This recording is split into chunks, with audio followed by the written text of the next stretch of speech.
Hello friends, എല്ലാവർക്കും TJ's വ്ലോഗിലേക്ക് സ്വാഗതം. ഇന്നത്തെ വീഡിയോ വളരെ സ്പെഷ്യലായിട്ടുള്ളൊരു വീഡിയോ ആണ്. എനിക്ക് മലയാളത്തിൽ ആരും യൂട്യൂബിൽ ഇതുപോലത്തെ ഒരു വീഡിയോ ക്രിയേറ്റ് ചെയ്തിട്ടില്ല. അതായത് നമ്മൾ ഗൂഗിൾ പ്ലേ സ്റ്റോറിൽ വന്ന് നോക്കി കഴിഞ്ഞാൽ നിങ്ങൾക്ക് ബുക്സ് എന്ന് പറഞ്ഞ ഒരു സെക്ഷൻ കാണാൻ സാധിക്കുന്നതാണ്. ഈ ബുക്സ് എന്ന് പറഞ്ഞ സെക്ഷനിൽ നിങ്ങൾ ക്ലിക്ക് ചെയ്ത് നോക്കി കഴിഞ്ഞാൽ അവിടെ ഒരുപാട് ബുക്സിൻ്റെ ഒരു സെക്ഷൻ കാണാൻ സാധിക്കുന്നതാണ്. അതും ഓരോ ബുക്കിനും ഇത്ര രൂപ എന്നൊക്കെ വെച്ചിട്ടുള്ളത്. അത് നിങ്ങൾക്ക് ഫ്രീ ആയിട്ട് നിങ്ങൾക്ക് ഒരു ബുക്ക് പബ്ലിഷ് ചെയ്യാൻ സാധിക്കുന്നതാണ്. നമുക്ക് ഒരു പോലും ഇൻവെസ്റ്റ്മെൻറ്റ് ഇല്ലാതെ നമുക്ക് ഫ്രീ ആയിട്ട് പബ്ലിഷ് ചെയ്യാൻ സാധിക്കുന്നതാണ്. അവിടെ നോക്കിയാൽ നിങ്ങൾക്ക് ഓരോ ബുക്കുകളുടെ ഇതൊക്കെ കാണാൻ സാധിക്കുന്നതാണ്. അപ്പോൾ ഇത് എങ്ങനെ നമുക്ക് പബ്ലിഷ് ചെയ്യാം എന്നതിനെക്കുറിച്ചാണ് ഞാൻ പറയുന്നത്. ഇപ്പം നിങ്ങൾക്ക് അത്യാവശ്യം എഴുതാനൊക്കെ കഴിവുണ്ടെങ്കിൽ തീർച്ചയായും നിങ്ങൾക്ക് ഇതുപോലെ ക്രിയേറ്റ് ചെയ്ത് വെക്കാം. അതുപോലെ ഓഡിയോ ബുക്ക് നിങ്ങൾക്ക് ഓഡിയോ ആയിട്ടും വേണമെങ്കിൽ ക്രിയേറ്റ് ചെയ്യാൻ സാധിക്കുന്നതാണ്. അപ്പോൾ അതിനുവേണ്ടി നമ്മൾ ഫസ്റ്റ് ഗൂഗിൾ വരിക. ഗൂഗിൾ വന്ന ശേഷം നിങ്ങൾ ഗൂഗിൾ പ്ലേ ബുക്ക് പബ്ലിഷർ എന്നുള്ള ഇത് അടിച്ചു കൊടുക്കുക. അവിടെ നമുക്ക് ബുക്ക് പാർട്ട്ണർ സെൻറ്റർ എന്നുള്ള ഒരു പേജിലേക്കായിരിക്കും വരുന്നത്. ഇവിടെ വന്നതിന് ശേഷം നിങ്ങൾ ജസ്റ്റ് സൈൻ ഇൻ എന്നുള്ള ഓപ്ഷനിൽ ക്ലിക്ക് ചെയ്യുക. സൈൻ ഇൻ എന്നുള്ള ഓപ്ഷനിൽ ക്ലിക്ക് ചെയ്ത ശേഷം നിങ്ങളുടെ ഏത് ജിമെയിൽ ID വെച്ചാണോ നിങ്ങൾക്ക് സൈൻ ഇൻ ചെയ്യേണ്ടത് അത് നിങ്ങൾ സെലക്ട് ചെയ്യുക. സെലക്ട് ചെയ്ത ശേഷം ഇവിടെ പബ്ലിഷർ ടൈപ്പ് ചോദിക്കും. എന്നിട്ട് നമ്മൾ സെൽഫ് പബ്ലിഷ്ഡ് ഓതർ എന്നുള്ള രണ്ടാമത്തെ ഓപ്ഷൻ കൊടുക്കുക. രണ്ടാമത്തെ ഓപ്ഷൻ കൊടുത്ത ശേഷം അവർ നമ്മുടെ പബ്ലിഷർ നെയിം ചോദിക്കും. അവിടെ ഒന്നില്ലെങ്കിൽ നിങ്ങളുടെ പേര് കൊടുക്കുക, നിങ്ങൾ ഇൻഡിവിജ്വലായിട്ട് നിങ്ങളുടെ പേര് കൊടുക്കാം. അല്ലെങ്കിൽ നിങ്ങൾക്ക് എന്തെങ്കിലും ചാനലോ അല്ലെങ്കിൽ എന്തെങ്കിലുമൊക്കെ ഉണ്ടെങ്കിൽ അതിൻ്റെ പേര് കൊടുക്കുക. ഞാനിപ്പോൾ എൻ്റെ യൂട്യൂബ് ചാനലിൻ്റെ പേരാണ് കൊടുക്കുന്നത്. അതിനുശേഷം നമ്മുടെ കൺട്രി സെലക്ട് ചെയ്യേണ്ടതായിട്ടുണ്ട്.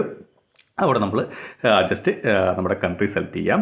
അതിനുശേഷം അവർ വെബ്സൈറ്റ് ചോദിക്കുന്നുണ്ട്. നിങ്ങൾക്ക് വെബ്സൈറ്റ് ഉണ്ടെങ്കിൽ അതിൻ്റെ ലിങ്ക് കൊടുക്കാം, ഇല്ലെങ്കിൽ അത് കൊടുത്തില്ലെങ്കിൽ കുഴപ്പമൊന്നുമില്ല.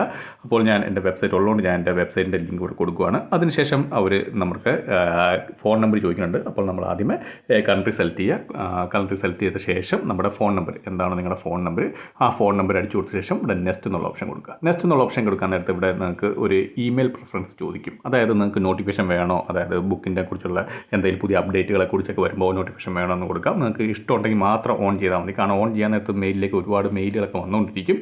അതുകൊണ്ട് ഓൺ ചെയ്തില്ലെങ്കിലും കുഴപ്പമൊന്നുമില്ല. അതിനുശേഷം നമുക്ക് ഇവിടെ ഐ എഗ്രി എന്നുള്ള ഓപ്ഷനിൽ ജസ്റ്റ് നിങ്ങൾ ക്ലിക്ക് ചെയ്യുക. ഐ എഗ്രി എന്നുള്ള ഓപ്ഷനിൽ ക്ലിക്ക് ചെയ്യാൻ നേരത്ത് നമ്മൾ നെക്സ്റ്റ് പേജിലേക്ക് വരുന്നതായിരിക്കും. ഇവിടെ നിങ്ങൾക്ക് ക്രിയേറ്റ് എ പേയ്മെൻറ്റ് പ്രൊഫൈൽ, നിങ്ങൾക്ക് ബാങ്ക് അക്കൗണ്ടിലേക്കുള്ള പേയ്മെൻറ്റ് പ്രൊഫൈൽ നിങ്ങൾക്ക് ഇവിടെ ആഡ് ചെയ്യാം. അതുപോലെ തന്നെ ബാങ്കിൻ്റെ ഡീറ്റെയിൽസ് ആഡ് ചെയ്യാം. അതുപോലെ തന്നെ നിങ്ങളുടെ ബുക്കും പബ്ലിഷ് ചെയ്യാൻ സാധിക്കുന്നതാണ്. അപ്പോൾ നമുക്ക് ആദ്യമേ നമുക്കൊരു അക്കൗണ്ട് ക്രിയേറ്റ് ചെയ്യേണ്ടതായിട്ടുണ്ട്. ബാങ്കിൻ്റെ ഡീറ്റെയിൽസ് നമുക്ക് ഇവിടെ ആഡ് ചെയ്യാം. അപ്പോൾ നമ്മൾ ഇവിടെ നമ്മുടെ പ്രൊഫൈൽ നെയിം എന്നുള്ളടത്ത് നമ്മുടെ പേര് കൊടുത്ത് അതിനുശേഷം ബിസിനസ് ലൊക്കേഷൻ ചോദിക്കുന്നുണ്ട്. അവിടെ നമ്മൾ കൺട്രി ഇന്ത്യ എന്നുള്ളത് നമ്മൾ അവിടെ സെലക്ട് ചെയ്യാണ്. അതിനുശേഷം അതിന് തൊട്ട് താഴെയുള്ള നമ്മൾ ബിസിനസ് ടൈപ്പ് എന്ന് പറയുന്നത് ഓർഗനൈസേഷൻ മാറ്റിയിട്ട് നമ്മൾ ഇൻഡിവിജ്വലായിട്ട് കൊടുക്കുക. കാരണം നമ്മൾ ഇൻഡിവിജ്വലായിട്ടുള്ള ബുക്കാണ് പബ്ലിഷ് ചെയ്യാൻ പോകുന്നത്, നമ്മുടെ സ്വന്തം ബുക്കാണ്. അപ്പം ഇവിടെ അക്കൗണ്ട് ടൈപ്പ് എന്നുള്ളടത്ത് നമ്മൾ ഇൻഡിവിജ്വൽ എന്നുള്ള ജസ്റ്റ് ക്ലിക്ക് ചെയ്യാം. അതിനുശേഷം താഴോട്ട് വരാത്ത അവർ ടാക്സ് ഇൻഫർമേഷൻ ചോദിക്കുന്നുണ്ട്. അതിനകത്ത് നമുക്ക് വേണമെങ്കിൽ പാൻ കാർഡിൻ്റെ ഡീറ്റെയിൽസ് അടിച്ചു കൊടുക്കാം. അത് ഓപ്ഷണലാണ്, നിങ്ങൾക്ക് വേണമെങ്കിൽ മാത്രം അടിച്ചു കൊടുത്താൽ മതി.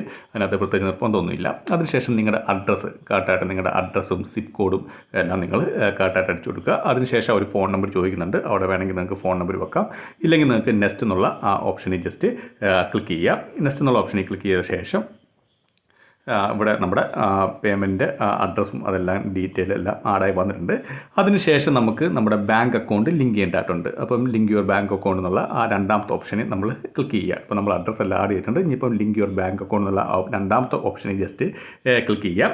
ക്ലിക്ക് ചെയ്ത ശേഷം ഇവിടെ നമ്മുടെ ബാങ്കിൻ്റെ ഡീറ്റെയിൽസ് അടിച്ചു കൊടുക്കുക. നിങ്ങളുടെ ബാങ്കിൽ ഹോൾഡറിൻ്റെ നെയിം, അതുപോലെ ബാങ്കിൻ്റെ പേര്, അതുപോലെ IFSC കോഡ്, അക്കൗണ്ട് നമ്പർ, അതുപോലെ സ്വിഫ്റ്റ് കോഡുണ്ട്. സ്വിഫ്റ്റ് കോഡ് നിങ്ങൾക്ക് ഗൂഗിളിനകത്ത് സെർച്ച് ചെയ്യുമ്പോൾ തന്നെ അറിയാൻ പറ്റും നിങ്ങളുടെ ബാങ്ക് ഏതാണോ. അതിൻ്റെ ഓരോ ബാങ്കിന് വ്യത്യസ്ത സ്വിഫ്റ്റ് കോഡായിരിക്കും. ചില ബാങ്കിന് ബ്രാഞ്ചസിനനുസരിച്ച് സ്വിഫ്റ്റ് കോഡ് വ്യത്യാസവും വരും. അത് നിങ്ങൾ അടിച്ചു കൊടുക്കുക. അത് അടിച്ചു കൊടുത്ത ശേഷം നെക്സ്റ്റ് എന്ന് പറഞ്ഞാൽ നമുക്ക് ബുക്ക് ആഡ് ചെയ്യാനുള്ളത്. അപ്പോൾ ബുക്ക് എന്നുള്ളത് നമ്മുടെ സെൽഫ് ഇ ബുക്കാണ്. നമ്മുടെ സെൽ ഇ ബുക്കാണ്. സെൽ ഇ ബുക്ക് എന്നുള്ള ഓപ്ഷനിൽ ക്ലിക്ക് ചെയ്യാം. അതിനുശേഷം നമുക്ക് ഒരു ബുക്കിനൊരു നമ്പറുണ്ട്. അത് നമുക്ക് ഇല്ലാത്തതുകൊണ്ട് ഗൂഗിളിൽ തന്നെ സെലക്ട് ചെയ്യാനുള്ള രണ്ടാമത്തെ ഓപ്ഷൻ നമ്മൾ കൊടുക്കുക. ഓപ്ഷൻ കൊടുത്ത ശേഷം നെക്സ്റ്റ് ഓപ്ഷൻ ക്ലിക്ക് ചെയ്യുക. ഇവിടെ നിങ്ങളുടെ ടൈറ്റിൽ കൊടുക്കുക. നമ്മുടെ ബുക്കിൻ്റെ ടൈറ്റിൽ എന്താണോ ആ ടൈറ്റിൽ കൊടുക്കുക. ചെറിയൊരു ഡിസ്ക്രിപ്ഷനും കൊടുക്കുക. നമ്മുടെ ബുക്കിനെ കുറിച്ചുള്ള ചെറിയൊരു ഡിസ്ക്രിപ്ഷൻ നിങ്ങൾക്ക് എന്താണോ വേണ്ടത് അത് നിങ്ങൾ കൊടുക്കുക. അതിനുശേഷം അവിടെ ഒരു നമ്പർ ജനറേറ്റ് ആയി വന്നിരിക്കുന്നത് നിങ്ങൾക്ക് ഇവിടെ കാണാൻ സാധിക്കുന്നതാണ്. പിന്നെ ഇതിൻ്റെ ലാംഗ്വേജ്, നിങ്ങൾ പബ്ലിഷ് ചെയ്യുന്ന ബുക്കിൻ്റെ ലാംഗ്വേജ് ഏതാണെന്ന് കൊടുക്കുക. അപ്പം ഞാൻ മലയാളം ബുക്കാണ് പബ്ലിഷ് ചെയ്യുന്നത്, അതുകൊണ്ട് ഇവിടെ മലയാളം എന്ന് കൊടുക്കുകയാണ്. നിങ്ങൾക്കിപ്പം ഏത് ഇംഗ്ലീഷ് ആണെങ്കിൽ ഇംഗ്ലീഷ് എന്നുള്ളത് തന്നെ കൊടുത്ത് ഓട്ടോമാറ്റിക് ഡിഫോൾട്ടായിട്ട് വരുന്നതായിരിക്കും. നമ്മുടെ ലാംഗ്വേജ് എല്ലാം സെലക്ട് ചെയ്ത ശേഷം നമുക്കിവിടെ നെക്സ്റ്റ് എന്നുള്ള സേവ് ആൻഡ് കണ്ടിന്യൂ എന്നുള്ള ഓപ്ഷനിൽ ക്ലിക്ക് ചെയ്യാം. സേവ് ആൻഡ് കണ്ടിന്യൂ എന്നുള്ള ഓപ്ഷനിൽ ജസ്റ്റ് ക്ലിക്ക് ചെയ്യുക. ക്ലിക്ക് ചെയ്ത ശേഷം അത് നമ്മുടെ ബുക്ക് ഏത് കാറ്റഗറി കാറ്റഗറിയുള്ള ബുക്കാണെന്നുള്ളത് നമുക്ക് സെലക്ട് ചെയ്യേണ്ടതായിട്ടുണ്ട്. അപ്പോൾ അവിടെ ഒരുപാട് ഓപ്ഷൻസ് ഉണ്ട്. അതിനകത്ത് ഏത് ബുക്കാണോ നിങ്ങളുടെ ഏത് കാറ്റഗറി ആണോ അതിനനുസരിച്ചുള്ള അത് സെലക്ട് ചെയ്യുക. അതിനുശേഷം വീണ്ടും സേവ് ആൻഡ് കണ്ടിന്യൂ എന്നുള്ള ഓപ്ഷനിൽ ക്ലിക്ക് ചെയ്യുക. സേവ് ആൻഡ് കണ്ടിന്യൂ എന്നുള്ള ഓപ്ഷനിൽ ജസ്റ്റ് ക്ലിക്ക് ചെയ്ത ശേഷം ഇവിടെ അവർ കോൺട്രിബ്യൂട്ടറിനെ കുറിച്ച് ചോദിക്കുന്നുണ്ട്. അപ്പോൾ നിങ്ങളുടെ പേരും അതുപോലെ തന്നെ ഓതർ എന്നുള്ള അവിടെ കിടപ്പുണ്ട്. അതുപോലെ നിങ്ങളുടേതായിട്ട് എന്തെങ്കിലും ഒരു ഡിസ്ക്രിപ്ഷൻ കൊടുക്കുക, നിങ്ങൾ ബ്ലോഗറാണോ അങ്ങനെ എന്തെങ്കിലും കാര്യങ്ങൾ കൊടുക്കുക. അതിനുശേഷം നെക്സ്റ്റ് പേജ് എന്ന് പറഞ്ഞാൽ നമ്മൾ ബുക്കിൻ്റെ PDF അപ്ലോഡ് ചെയ്യാനാണ്. അപ്പോൾ ഞാൻ ഒരു ഇത് ക്രിയേറ്റ് ചെയ്തിട്ടുണ്ട്. അപ്പോൾ ഞാൻ ഇതിനകത്തേക്ക് അത് അപ്ലോഡ് ചെയ്യുകയാണ്. അപ്ലോഡ് ചെയ്ത ശേഷം അത് ഫുൾ ആയി കഴിഞ്ഞ ശേഷം അതിനുശേഷം നിങ്ങൾക്ക് ഇവിടെ ക്ലോസ് എന്നുള്ള ഓപ്ഷൻ ഉണ്ട്. ആ ക്ലോസ് എന്നുള്ള ഓപ്ഷനിൽ ക്ലിക്ക് ചെയ്ത് അത് ക്ലോസ് ചെയ്യാൻ സാധിക്കുന്നതാണ്. അപ്പോൾ നമ്മൾ PDF ആയിട്ടുള്ള ആ ബുക്ക് നമ്മൾ ഇതിനകത്ത് അപ്ലോഡ് ചെയ്തിട്ടുണ്ട്. ഇനിയിപ്പം ഇവിടെ അതിൻ്റെ നമ്പറൊക്കെ നമുക്ക് ഇവിടെ കാണാൻ സാധിക്കുന്നതാണ്. അതിനുശേഷം നമുക്കിവിടെ കണ്ടിന്യൂ എന്നുള്ള ഓപ്ഷൻ കാണാൻ സാധിക്കുന്നതാണ്. കണ്ടിന്യൂ എന്നുള്ള ഓപ്ഷനിൽ ക്ലിക്ക് ചെയ്ത ശേഷം ഇവിടെ റേറ്റ് നമുക്ക് വെക്കേണ്ടതായിട്ടുണ്ട്. എത്ര റേറ്റ് ആണ് നിങ്ങൾ വെക്കേണ്ടത് ആ റേറ്റ് ഇവിടെ ജസ്റ്റ് നിങ്ങൾ അടിച്ചു കൊടുക്കുക.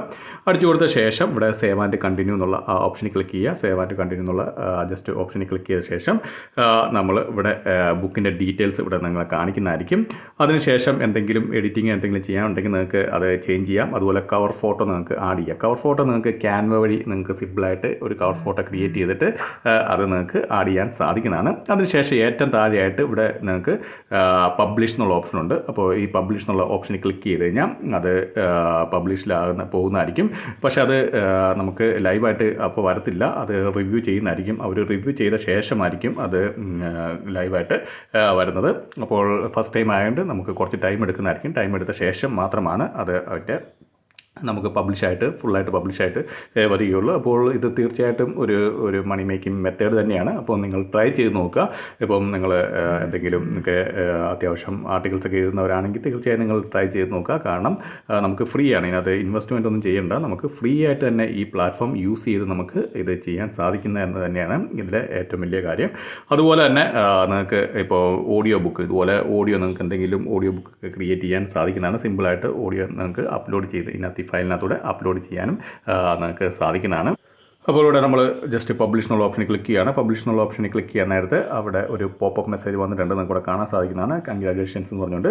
അതായത് നമ്മുടെ സക്സസ്ഫുള്ളായിട്ട് നമ്മൾ അത് ആഡ് ആയിട്ടുണ്ട്. അതായത് നമ്മുടെ ബുക്ക് സക്സസ്ഫുള്ളായിട്ട് നമ്മൾ സബ്മിറ്റ് ചെയ്തിട്ടുണ്ട്. ഇനിയിപ്പോൾ അത് റിവ്യൂവിന് പോകുന്നതായിരിക്കും. അതുപോലെ തന്നെ നിങ്ങൾക്ക് ബുക്കിൻ്റെ ഡീറ്റെയിൽസ് ഒക്കെ ഓരോ ബുക്കിൻ്റെ അനലിറ്റിക്സ് ഒക്കെ ഇവിടെ നോക്കി ഞങ്ങൾക്ക് കാണാൻ സാധിക്കുന്നതാണ്. നിങ്ങൾ പബ്ലിഷ് ചെയ്ത ബുക്കിൻ്റെ അനലിറ്റിക്സും അതുപോലെ റിപ്പോർട്ടും ഒക്കെ നിങ്ങൾക്ക് കാണാൻ സാധിക്കുന്നതാണ്.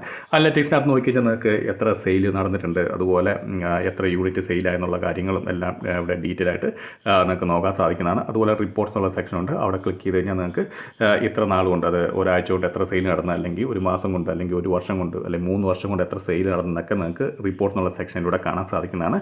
അതുപോലെ തന്നെ പുതിയ ബുക്ക് ആഡ് ചെയ്യണമെങ്കിൽ നിങ്ങൾക്ക് വീണ്ടും ഹോമിൽ വന്ന ശേഷം ഇവിടെ ആഡ് ന്യൂ ബുക്ക് എന്നുള്ള ഓപ്ഷൻ കാണാൻ സാധിക്കുന്നതാണ്. അതിൽ ക്ലിക്ക് ചെയ്ത് നമുക്ക് പുതിയ ബുക്ക് ഇതിനകത്തേക്ക് ആഡ് ചെയ്യാൻ സാധിക്കുന്നതാണ്. അതുപോലെ തന്നെ ഇവിടെ നിങ്ങൾക്ക് നോക്കിക്കഴിഞ്ഞാൽ ഇവിടെ നമ്മുടെ ഫസ്റ്റ് ബുക്ക് ഇവിടെ ഓൾറെഡി ആഡ് ചെയ്തിട്ടുണ്ട്. ഇവിടെ നിങ്ങൾക്ക് കാണാൻ സാധിക്കുന്നത് നമ്മളിപ്പോൾ ഫസ്റ്റ് ബുക്ക് ആഡ് ചെയ്തിട്ട് ഇവിടെ കൊടുത്തിട്ടുണ്ട്. അപ്പോൾ വീഡിയോ ഇഷ്ടപ്പെട്ടെന്ന് വിചാരിക്കുന്നു. വീഡിയോ ഇഷ്ടപ്പെടുന്ന തീർച്ചയായും ലൈക്ക് ചെയ്യുക, സബ്സ്ക്രൈബ് ചെയ്യുക, ഷെയർ ചെയ്യുക. എന്തെങ്കിലും ഡൗട്ട് ഉണ്ടെങ്കിൽ കമൻറ്റ് ബോക്സിൽ രേഖപ്പെടുത്തുക.